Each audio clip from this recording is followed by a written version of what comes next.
Olá pessoal, eu taco recap aqui. Desculpe o atraso nos vídeos, fui acometido por um caso grave de procrastinação e outras prioridades.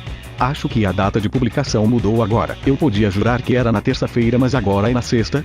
Mas vamos lá, Deku se depara com Tenko na cena em que ele vai matar sua família mas o impede. O decaimento começa a desintegrar seus braços. Deku pensa que só falta a parte dele do Alpha para bater no Shigaraki, mas eu não entendi isso porque o Deku não tem uma individualidade. Deve ser o vestígio dele que conta então.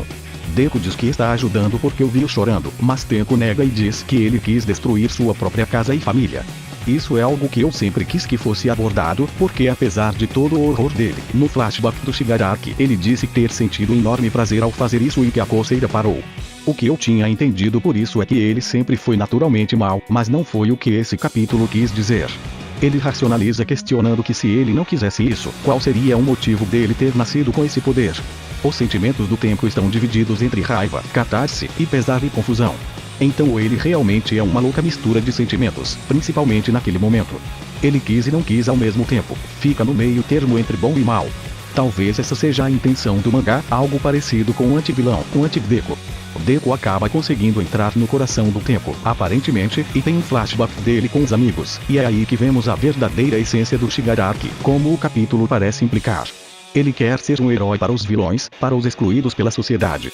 E aparecem pessoas torcendo por ele. A forma de criança vai dando lugar à sua forma atual. O aglomerado de dedos começa a se desfazer. Shigaraki está começando a ser convencido pelo Deku, só não sei do que, mas aí aparece uma memória mostrando o pai do Tenko conversando com alguém. O dono da memória pergunta sobre a individualidade do Tenko e do nada aparece a cabeça gigante do Afo, porque essa memória é dele. Eu nunca descartei que ele poderia voltar já que o Shigaraki tem o Afo. Ele engole Shigaraki e diz que ele nunca fez uma única escolha própria em sua vida. Agora será que Shigaraki e Deku vão trabalhar juntos? Sinceramente isso vai ser paia. Fique ligado para o próximo vídeo.